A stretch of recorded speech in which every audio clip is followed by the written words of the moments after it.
সুবহানাহু ওয়া তাআলা ছাগল চুরিয়ে নিয়েছেন, ছাগল চুরিয়ে তিনি বিনিময় নিয়েছেন। আপনি কত বড় বিজনেসম্যান মনে করছেন? আজকে ছাগল চড়াবেন, ছাগল চড়ানো বলতে ছাগল বিজনেস করবেন। কোন বিজনেস কি ছোট? কথা বলেন, কোন ব্যবসা ছোট না। যখন ব্যবসা করবেন বরকত আসবে আসবে। জেনে রাখেন তিনটে কারণে আল্লাহ বিজনেস বা ব্যবসা থেকে বরকত তুলে নেয়। কয়টা কারণ? দোকানদার কে কে আছেন একটু হাত তোলেন তো দেখি। এই কয়টা দোকানদার? এই কয়টা? মাশাআল্লাহ, বেশ ভালো। তিনটে কারণে যে অর্থ উপার্জন করছেন আল্লাহ বরকত তুলে নেয়। কি তুলে নেয়? বরকত তুলে নেয়। প্রথম যে কারণ, মাল বিক্রয় করার সময় অনার্থক কসম কাটা, মিথ্যা কসম কাটা। কি বলেন তো? মিথ্যা কসম বুঝেন? আপনি আলু নিয়ে বসেছেন, আলু নিয়ে বলছেন ভাই আল্লাহর কসম ভাই 32 টাকা কেজি কিনেছি, আপনাকে আমি 33 টাকা বিক্রি করছি। 32 টাকা কিনে নিও। আছে না নাই? জামে তিরমিজি হাদিস 2519 আল্লাহ বলছেন যে মিথ্যা কসম কেটে কেউ যদি মাল বিক্রি করে, বিক্রি বেশি হবে কিন্তু বরকত থাকবে না। কি থাকবে না? বরকত থাকবে না। মানে মাল বিক্রি হয়ে যাবে, সারাদিন আপনি 10 কুইন্টাল বিক্রি করে দিলেন, দিন শেষে রাত শেষে টাকা গুনবেন, মহাজন সব টাকা নিয়ে চলে গেছে, 500 টাকা আপনার লস লেগে গেছে আজকে। এমন হয় কি হয় না? কথা বলেন। তাই মিথ্যা কসম কেটে করে পণ্য বিক্রি করা যাবে না। করবেন তো নাকি? হ্যাঁ, করবেন না? মিথ্যা কসম করে যদি পণ্য বিক্রি করেন, মাল বেশি বিক্রি হবে কিন্তু বরকত থাকবে না। এটা আল্লাহর নবীর কথা।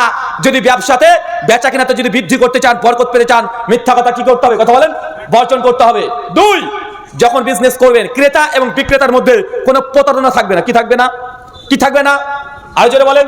প্রতারণা। প্রতারণা বোঝেন? ফলের দোকানে আছেন, একদম সামনে 4-5টা ভালো ভালো বেদানা রেখে দিয়েছেন, দুটোকে কেটে রেখে দিয়েছেন, আর ভিতরে সব মাল পচা। আছে না নাই? বেদানাতে একদম ইনজেকশন ঢেলেছেন লাল। আছে না নাই? কথা বলেন। সামনে আপনি ভালো ভালো আলু সাজিয়ে রেখেছেন, ভিতরে 4-5টা পচা ঢুকে দিয়েছেন। আপনাকে বললাম যে ভাই এই আলু কত? নতুন আলু ভাই এটা 50 টাকা কিলো। এটা কত কিলো? 35 টাকা কিলো। আপনি যখন আপনার দিকে তাকালাম না, আপনাকে বললাম ভাই 5 কিলো মাপেন। আপনি 5 কিলো মাপতে গিয়ে আমি একটু গিয়েছি ওই দিকে, আপনি টুক করে 5 কিলোর মধ্যে 5-7 পুরাতন আলু ঢুকে দিয়েছেন। আছে না নাই? কথা বলেন। আছে না নাই? মানে যে কোনো যদি প্রতারণা হয় ক্রেতা এবং বিক্রেতার মধ্যে, তাহলে সেই ইনকাম হবে, ইনকাম করবেন কিন্তু কোনো বরকত পাবে না। কি পাবেন না? বরকত পাবে না। বরকত যে কোন দিক থেকে চলে যাবে আপনি বুঝতেও পারবেন না। আজকে 5,000 টাকা চিটারি করে ইনকাম করেছেন, দেখবেন আপনার স্ত্রী বলছে যে পেটটা যেন কেমন কেমন করছে। কি হবে? বহরমপুরে চলো। বহরমপুরে নিয়ে গেছে, বলছে এখন স্টোন হয়েছে। কি হয়েছে? কি হয়েছে বলেন তো পেটে এখন? আপনার স্ত্রী কি হয়েছে? পাথর হয়েছে। কি হয়েছে? পাথর হয়েছে। কোন দিক থেকে টাকা নিয়ে নিবে আপনার? ছেলের একটা জ্বর হয়েছে, 1 টাকার ক্যালপোলা বা টম্বিফ্লাম খেলে ভালো হয়ে যেত, বা পাইলসিক খেলে ভালো হয়ে যেত, কিন্তু আপনি প্রতারণা করেছেন, প্রতারণা করে ইনকাম করছেন। আপনার 1 টাকার ক্যালপোলে কাজ হবে না। কি করতে হবে? ভেলুরে নিয়ে যেতে হবে। কোথায়? কোথায়? ওর 1 লাখ টাকা লাগবে। ডাক্তার কাছে যাবে, ডাক্তার বড় বড় লিস্ট ধরে দেবে, তো এই টেস্ট ওই টেস্ট এই টেস্ট এই টেস্ট করে 50 টেস্ট করে নিয়ে চলে যাবে। কি হয়েছিল? জ্বর। কিন্তু আপনার ইনকাম সোর্স কি ছিল? কথা বলেন। ইনকাম সোর্স কি ছিল? হারাম ছিল। মানুষের কাছ থেকে প্রতারণা করে ইনকাম করেছেন।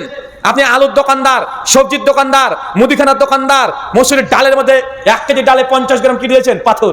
আছে না নাই?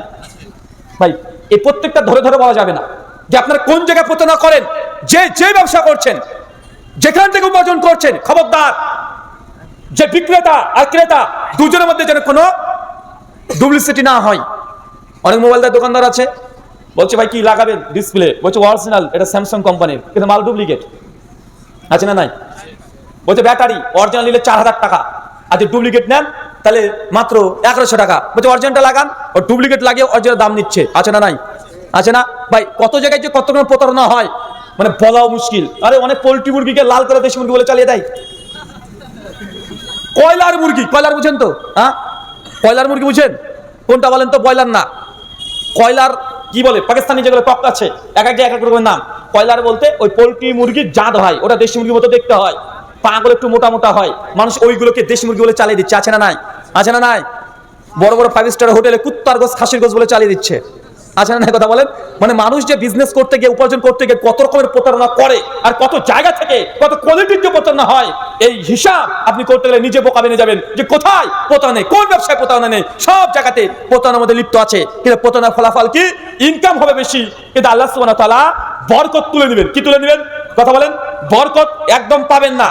3 নাম্বার, ইনকাম যাই হোক, ইনকাম যাই করেছেন, আজকে সারাদিন বেচা কেনা হয় নাই, কোনো বেচা কেনা হয় নাই, মাত্র 50-60 টাকা ইনকাম করেছেন। রাত্রে যখন দোকানটাকে বন্ধ করে আসবেন, ক্যাশ বাক্স থেকে টাকা গুনে দেখবেন মাত্র 50 টাকা লাভ্যাংশ হয়েছে, বলতে আলহামদুলিল্লাহ আল্লাহ সুবহানাহু ওয়া তাআলা তুমি আমাকে যা রিজিক দিয়েছো, তুমি আর রাজ্জাক, তোমার সিদ্ধান্তে আমি খুশি, আলহামদুলিল্লাহ, আমি এতেই সন্তুষ্ট। নারাজ হওয়া যাবে না। কি হওয়া যাবে না? আরো জোরে, কি হওয়া যাবে না? নারাজ হওয়া যাবে না। আপনি যদি সন্তুষ্ট চিত্ত, যদি আল্লাহ যা দিয়েছে, যা রোজগার দিয়েছে, দিন শেষে যদি অন্তর থেকে আলহামদুলিল্লাহ বলেন, ইনশাআল্লাহ বরকত আসবেই আসবে। মনে রাখবেন, ইনকাম আলাদা জিনিস, সুখ আলাদা জিনিস, শান্তি আলাদা জিনিস, আছে না নাই? অনেক মানুষ দেখবেন বড় বড় 5 স্টার হোটেলে বসে আছে, টাকা খরচ করবে, সমস্যা নাই, ওর সামনে দেখেন 1 পিস খাসির গোশত নিয়ে আসেন, বলে ভাই খাওয়া যাবে না আজকে। কেন? বলছে আমার ফ্ল্যাটি লিভার হয়ে গেছে। কি লিভার হয়েছে? ফ্ল্যাটি লিভার। ও খাসির মাংস কিনতে পারে, সামনে দেখছে, মন একদম জিভ দিয়ে ঠস ঠস করে পড়ে যাচ্ছে পানি, কিন্তু বেচারা খেতে পাচ্ছে না। ওর সামনে যদি ভালো ভালো রসগোল্লা নিয়ে আসেন, বলে ভাই একটু রসগোল্লা খান, বলে আরে বাবা না, মানে আপনি যে রসগোল্লা জোর করে খাওয়াতে যান, ও ভাবছে যে আমাকে বোম মারছে। কেন বলেন তো? ও সুগার হাই। সুগার কি? সুগার হাই, মানে ওকে মিষ্টি খাওয়ানো মানে ও হয়তো আমাকে বোম খাওয়াচ্ছে। তো আল্লাহ সুবহানাহু ওয়া তাআলা রিজিক এটা যে নির্ধারণ করে দিয়েছে, আর রিজিক আল্লাহ যা দিয়েছে আপনাকে কি করতে হবে? কথা বলেন। দিন শেষে আপনাকে আলহামদুলিল্লাহ বলতে হবে, তাই রিজিকে বরকত বাড়বে। আর দিন শেষে যা পেয়েছেন, আপনি নারাজ হয়ে গেলেন, আজ বেচা কেনা হয় না, দূর কি যে করলাম, সারাদিন 10 চলে গেল, বেচা কেনা হয় নাই, এ হয় নাই, ওই হয় নাই, যদি নারাজ হন, নাশুকরি হন, কি হবে? কথা বলেন, কি হবে? রিজিক থেকে বরকত তুলে নিবে। জেনে রাখবেন, দুটো জিনিস আল্লাহ দুনিয়াতে শাস্তি দেয়। কয়টা জিনিস? দুটো জিনিস দুনিয়াতে শাস্তি পাবেন, নির্ঘাত পাবেন। এক, জেনা। কি বললাম? আপনি জেনার সঙ্গে যুক্ত আছেন, দুনিয়াতে আল্লাহ শাস্তি দেবে। কি দেবে? দুনিয়াতে আল্লাহর গজব পাবেন, যে কোনো ভাবে আল্লাহ গজব দিবে। 2, আত্মীয় সম্পর্ক ছিন্ন করা। কি বলেন তো? রক্তের সম্পর্ক ছিন্ন করা। যদি রক্তের সম্পর্ক ছিন্ন করে দেন, তাই দুনিয়াতে আল্লাহ সুবহানাহু ওয়া তাআলা আপনাকে গজব দিবেই দেবে, পরকালে তো আপনার জন্য শাস্তি আছে। খুব দ্রুত দুটো ফলাফল আল্লাহ দুনিয়াতে দেয়, আর সব বিচার দুনিয়াতে করেন না। কথা বুঝতে পারলেন? যে আপনি সুদ খান, সুদের বিচার আল্লাহ যে দুনিয়াতে দিবেন, এটা কোরআন হাদিস দ্বারা প্রমাণিত নয়। যদি কেউ ঘুষ খায়, ঘুষের জন্য আযাব দুনিয়াতে পাবেন, কোরআন হাদিসে নাই। কিন্তু দুটো গুনাহ হাদিস থেকে প্রমাণিত হয় যে দুনিয়াতে মানুষকে দ্রুত আল্লাহ ফলাফল দিয়ে দেয়। 1, জেনা, আর 2, কি বলেন তো? আত্মীয় সম্পর্ক। কি বললাম? আত্মীয় সম্পর্ক ছিন্ন করা। আল্লাহ বলছেন লা ইয়াদখুলুল জান্নাহ, ওই ব্যক্তি জান্নাতে যাবে না। আল কাতে, যে আত্মীয় সম্পর্ক ছিন্ন করেছে, আর যে নিজের রক্তের সম্পর্ক ছিন্ন করেছে, দুনিয়াতে আল্লাহ তাকে গজব দিবে, মৃত্যুর পর পরকালে হবে। কথা বুঝতে পারলেন না? কেউ যদি সুদ খায়, যদি সুদ খায়, সুদ খাওয়া পাপ, এটা আল্লাহ দুনিয়াতে যে তাকে গজব দিবে, ফিতনার মধ্যে ফেলে দিবে, এই কথা হাদিস কোনে নাই। কথা বুঝতে পারলেন? যদি ঘুষ খান, ঘুষ খাওয়া গুনাহ, পাপ, মৃত্যুর পরে কি পাবেন?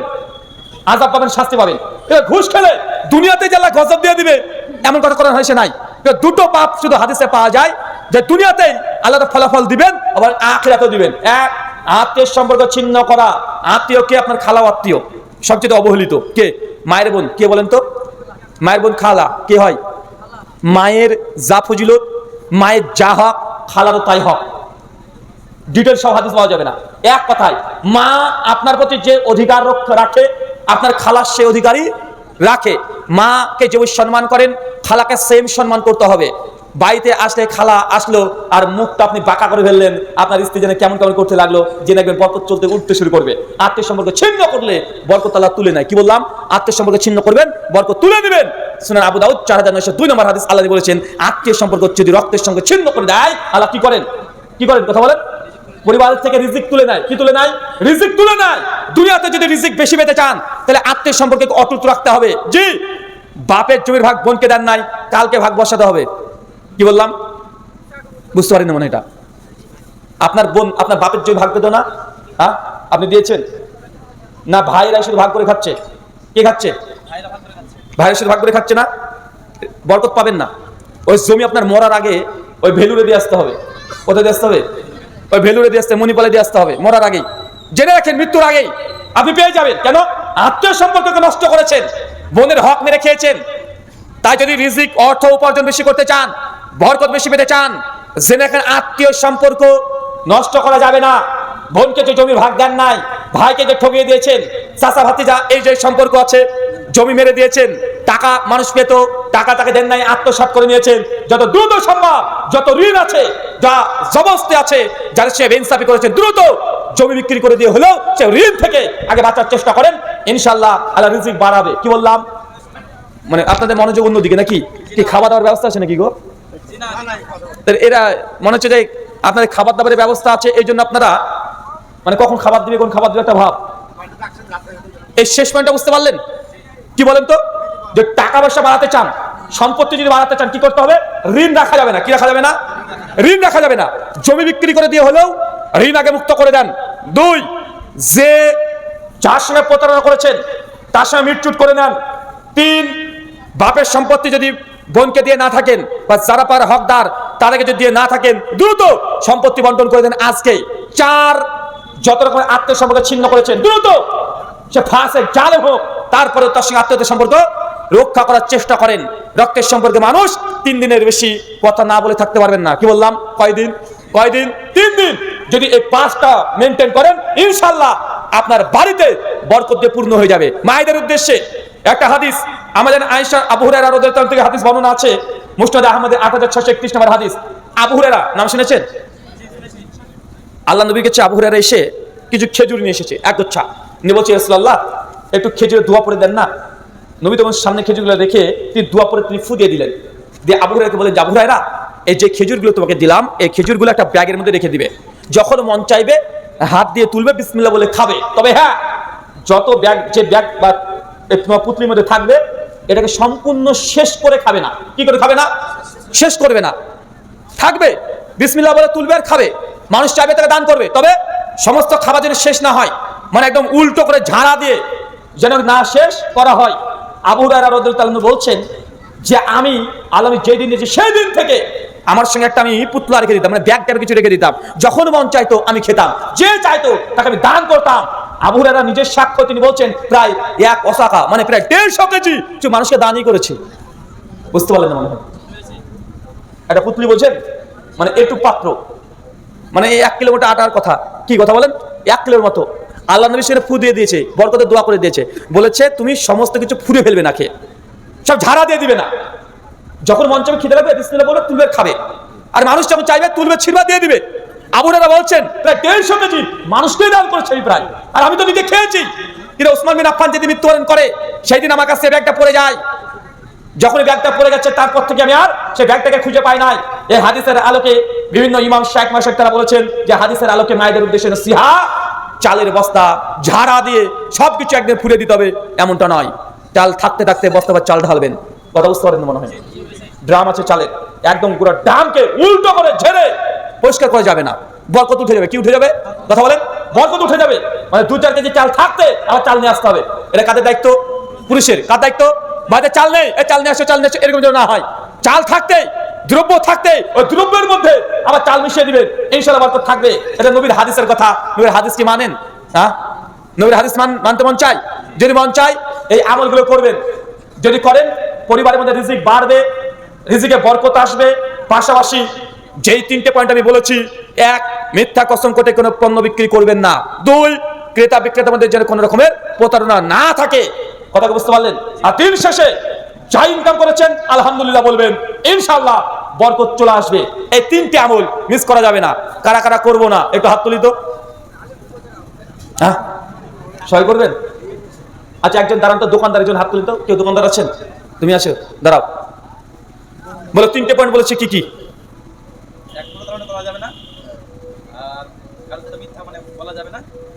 মিথ্যা বলা যাবে না বলতে কি বললাম? এখনই গুলিয়ে ফেলেছে রে ভাই। কোন পণ্য মিথ্যা বলে বিক্রি করা যাবে না। উদাহরণ দিয়েছি না, মানে চাল বলছে, এই যে আলু বলছে, আল্লাহর কসম ভাই 32 টাকা কিনেছি, 33 টাকা বিক্রি করছি, কিন্তু ও কিন্তু কিনেনি, ও 26 টাকা কিনেছে। আছে না এরকম? আছে না? মানে মিথ্যা। এক একজনে এক এক কোয়ালিটিতে মাল বিক্রি করে, অত ব্যবসায় বুঝি না। তাই কত রকমের যে বিজনেস আছে, কত কোয়ালিটির মিথ্যা হয়। যারা যে ব্যবসা করেন সেই অবস্থান থেকে মিথ্যা বলে কাস্টমারের হাতে যেন কোনো মাল না যায়। 2, কিভাবে ধোকা হয়?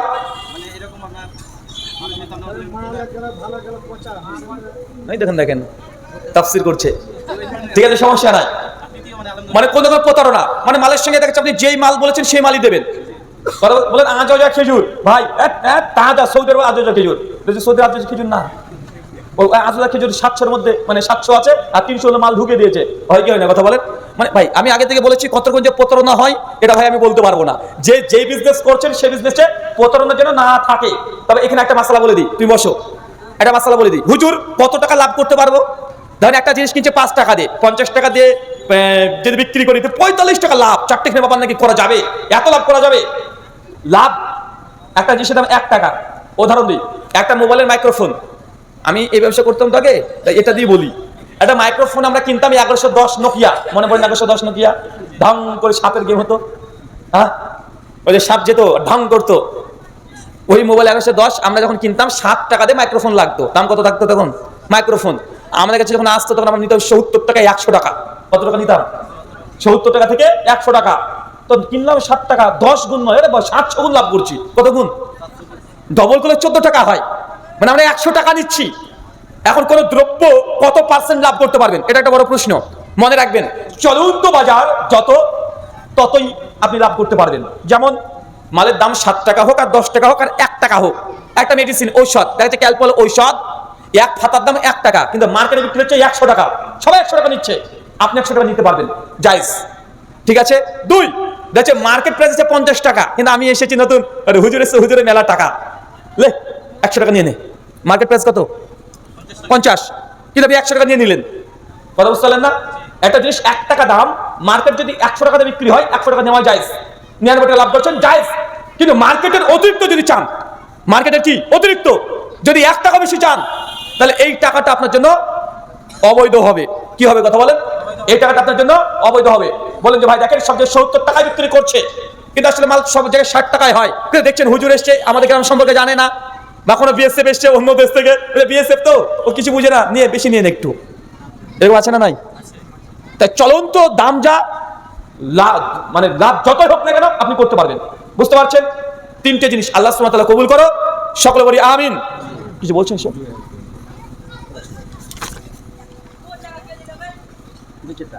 গাড়ি কিস্তিতে নেওয়া যাবে কিনা, ইখতিলাফি মাসালা এবং জটিল মাসালা।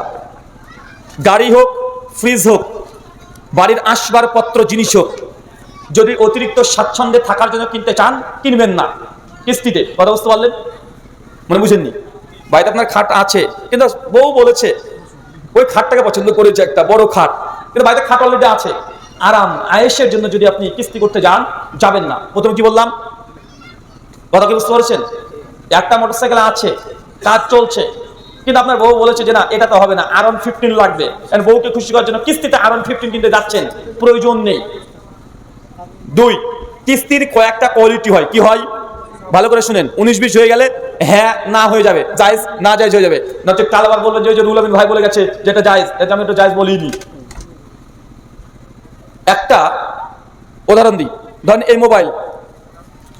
এই মোবাইলটার দাম আপনি কিনতে গিয়েছেন, আমি দোকানদার, আমি বললাম যে ভাই এই যে মোবাইল, যদি নগদ কিনেন 15,000 টাকা, এখনই টাকা পেড করতে হবে, আর যদি বাকি নেন 16,000 টাকা। কথা বুঝতে পারলেন? 16,000 টাকা, 1 মাসের মধ্যে টাকা পেড করে দেবেন, 16,000 টাকা। এই যে দুটো দাম আমি ফেলে রাখলাম, একটা নগদ, একটা বাকি। এখন ক্রেতা যে কোনো একটা চুক্তির সঙ্গে ও রাজি হয়ে যেতে পারে। কথা বুঝতে পারলেন? ও বলতো ঠিক আছে ভাই আমি বাকিটা কিনবো, 16,000 টাকাই দেবো, কিন্তু শর্ত থাকবে না যে 1 মাসের মধ্যে পরে যদি দিতে না পারে তাহলে কোনো ইন্টারেস্ট কাদের চাপবে, এই শর্ত যদি না থাকে তাহলে 16,000 টাকা দিয়ে মালটা বাকিতে বিক্রি করা জায়েজ, কিস্তিতে বিক্রি করা জায়েজ। এতটুকু কি ক্লিয়ার? 2, আরেকটা পদ্ধতি, মোলের দাম হচ্ছে 10,000 টাকা, মোটরসাইকেল 1 লাখ টাকা, যে কোনো দ্রব্য ধরেন, আমি একটা উদাহরণ দিচ্ছি, 10,000 টাকা।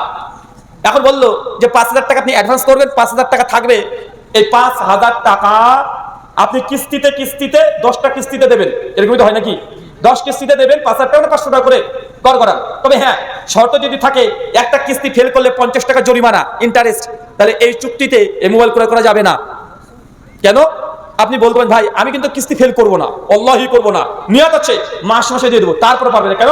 কারণ ওই যে সুদ আপনি চুক্তিতে স্বাক্ষর করছেন, কি করছেন বলেন তো? যদি ভুল হয়ে যায়, যে দিতে না পারে, তাই সুদ দিতে রাজি হচ্ছি, তার জন্য এটা জায়েজ নয়। 3 নম্বর পদ্ধতি, এই মোবাইলটার দাম 10,000 টাকা, বাকিটা নেবে 10,000 টাকা। কথা বুঝতে পারলেন? কিস্তিতে 10,000 টাকা, 10টা কিস্তি করে দিল, বলে 1 বছর সময়, 1 বছরের মধ্যে যে কোনো সময় বাকি 5,000 টাকা তুমি দিয়ে দিতে পারো।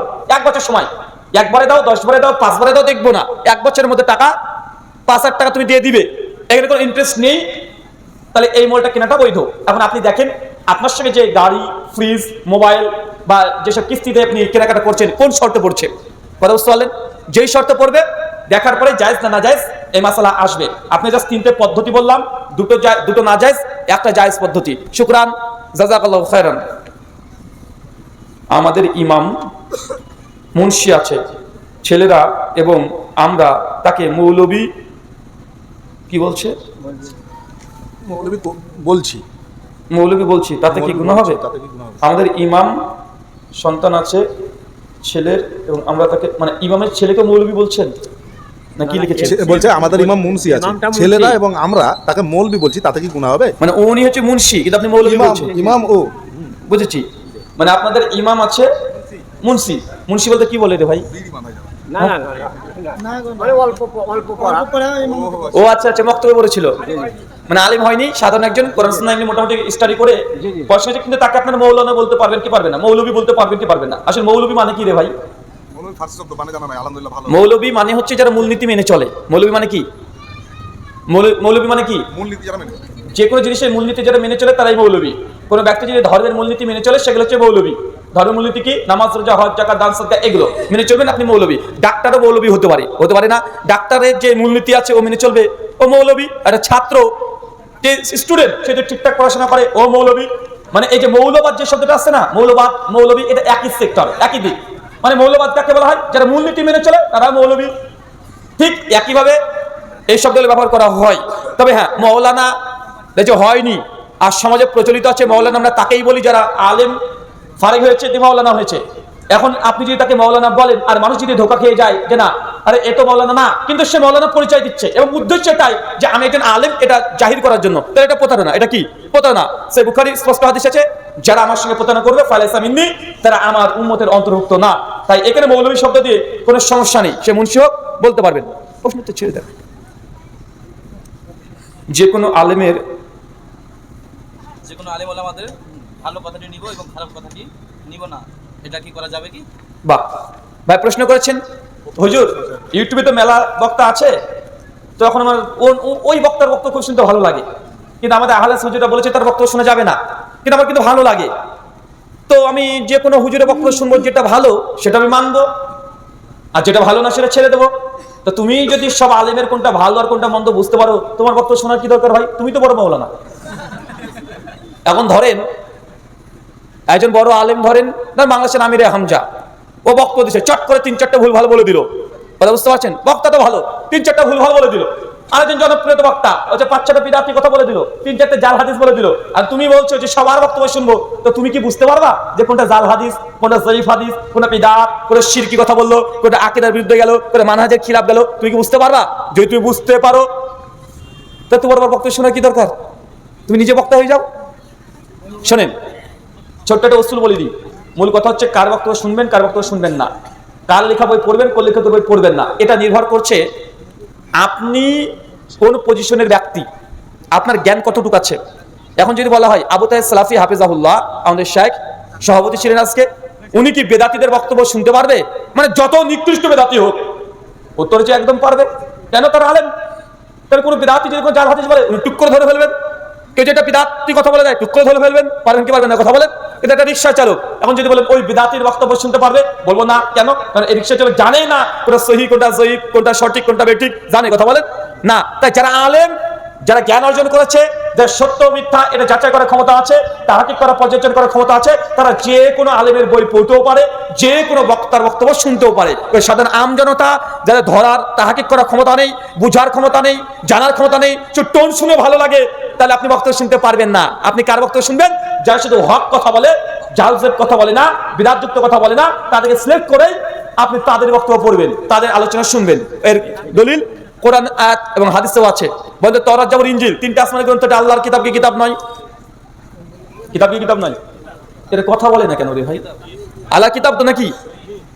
তওরাত, জাবুর, ইনজিল আল্লাহ কিতাব না? এটা বিকৃত হয়েছে কি হয় নাই? এখন তওরাত, জাবুর, ইনজিল পৃথিবীতে পাওয়া যায় কি যায় না? খ্রিস্টানরা বলে হ্যাঁ আছে, ওল্ড টেস্টামেন্টে আছে তওরাত, জাবুর, ইনজিল। এখন তওরাত, জাবুর, ইনজিলকে সাধারণ আমজনতাকে পড়তে দেওয়া যাবে?